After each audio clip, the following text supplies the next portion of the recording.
7 hari setelah kelahirannya, ia pun kembali lagi ke Tuhannya. Kejadian itu terjadi pada tahun 2020, tepatnya di hari ibu.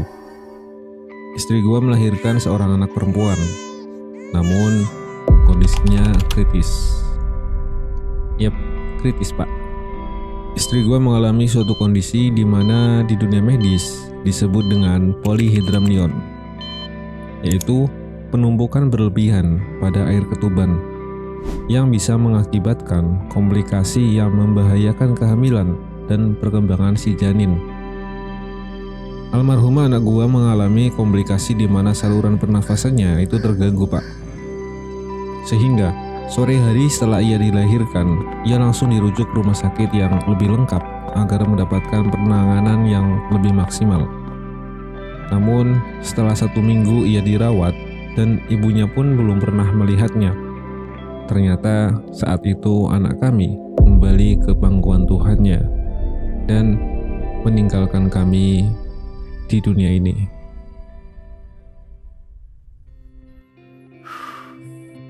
Kehilangan seorang anak selalu menyedihkan. Lo tidak hanya kehilangan diri lo yang dulu, lo juga kehilangan tahun-tahun yang penuh janji, harapan, dan impian yang terbentang di depan. So, bagaimana perasaan kami? Ya coba aja bayangkan orang tua mana yang tidak terguncang setelah mendapat kabar bahwa anaknya telah mendahuluinya bertemu Sang Pencipta. Lo harus mengantarkan dan menyaksikan anak lo dikuburkan. Beberapa orang menemukan cara untuk hidup dengan rasa kehilangan itu, dan yang lain berjuang untuk menemukan makna dalam hidup. Lalu, bagaimana cara melewati masa-masa itu? Yang pertama, hadapi rasa sedih kehilangan anak dengan saling menguatkan. Sebagai pasangan, wajar jika saling menguatkan. Jika seorang suami melihat istrinya bersedih, dia bisa menyemangatinya atau sekedar mendampinginya. Begitu juga sebaliknya, Pak. Pelukan mungkin bisa meredakan sebagian kesedihan. Pasalnya, sentuhan fisik dianggap merangsang produksi oksitosin, yaitu hormon perasaan bahagia. Yang kedua, abaikan komentar negatif, Pak.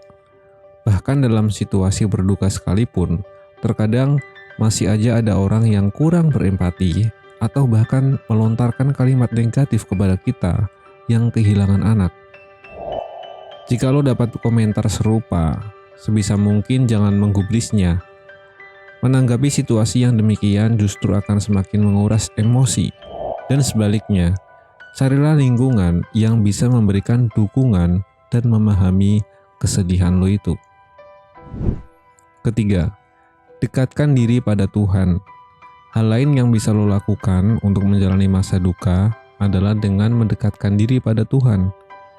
Yakinlah bahwa saat ini anak lo udah mendapatkan tempat terbaik di sisinya. Dia udah jadi bunga surga tuh di sana.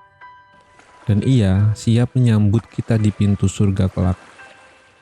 Lo juga bisa memohon kepada Tuhan supaya memberi keikhlasan, sehingga lo dan juga pasangan dapat menjalani hari dengan lebih baik ke depannya. Sementara itu, ada mitos dan fakta tentang duka kesedihan yang perlu kita luruskan bersama. Yang pertama, mitosnya rasa sakit akan lebih cepat hilang jika lo mengabaikannya. Dan faktanya, mencoba mengabaikan rasa sakit atau mencegahnya muncul ke permukaan hanya akan memperburuk keadaan dalam jangka panjang.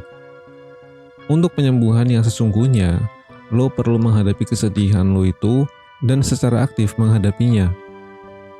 Mitos yang kedua, penting untuk menjadi kuat dalam menghadapi kehilangan.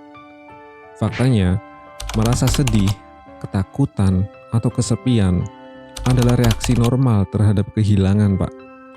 Menangis bukan berarti lo lemah. Yang ketiga, mitosnya, jika kamu tidak menangis, berarti kamu tidak menyesali kehilangan. Nah, faktanya menangis adalah respon normal terhadap kesedihan. Tapi itu bukan satu-satunya Mereka yang tidak menangis mungkin merasakan sakit yang sama mendalamnya dengan orang lain. Mereka mungkin punya cara lain untuk menunjukkannya. Mitos yang keempat, duka seharusnya berlangsung sekitar 1 tahun. Faktanya, tidak ada batasan waktu khusus untuk berduka. Lamanya waktu yang dibutuhkan berbeda-beda pada setiap orang, Pak. Nah, jadi meninggalnya seorang anak merupakan kejadian yang netral, Pak. Persepsi kita lah yang menjadikannya positif maupun negatif. Oleh karena itu, daripada lo punya anggapan bahwa anak gue meninggal karena kesalahan gue, nah lebih baik coba ubah persepsi lo itu dengan anak gue dipanggil Sang Kuasa. Karena itu rencana Tuhan. Tuhan ingin memberikan pelajaran yang sangat berharga dalam hidup gue, dan gue bersyukur Ia pernah hadir dalam hidup gue dan pasangan gue, meskipun itu hanya sekejap. Nah, sekarang giliran lo. Yuk tulis di kolom komentar pesan dari lo sebagai penguat mental dan batin mereka yang membutuhkan, yang sama-sama pernah mengalami kehilangan seorang anak. So, sampai jumpa.